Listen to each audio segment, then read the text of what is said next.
Malamig man ang panahon, mainit ang performances ng mga kalahok sa Grand Street Dance Parade na isa sa highlights ng 2025 Panagbanga Festival Celebration ngayong weekend sa Baguio City.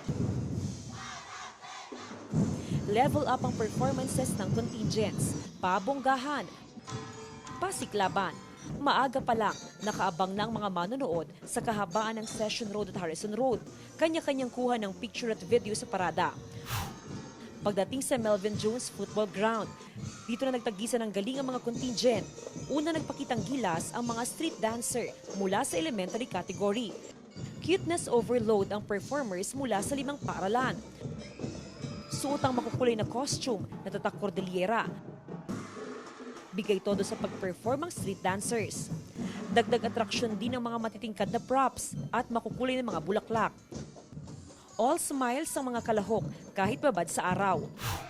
Back-to-back champion para sa elementary category ang Lukban Elementary School. Thank you po sa Panginoon na naging champion po ulit kami this year, and alam po namin na worth it po lahat ng pagod ng parents and sa amin din po.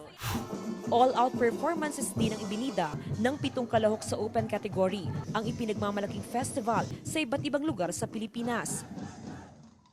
Wagi naman sa Festival Open category ang St. Louis University. Plano ng lokal na pamahalaan na mag-imbita pa ng performers mula sa ibang rehiyon sa mga susunod pang Panagbanga Festival. Tuwang-tuwa at manghang-manghang mga turista. I'm very interested to see the people in the traditional costumes. I love the stories behind the dances. It's very amazing. Lahat sila magaling.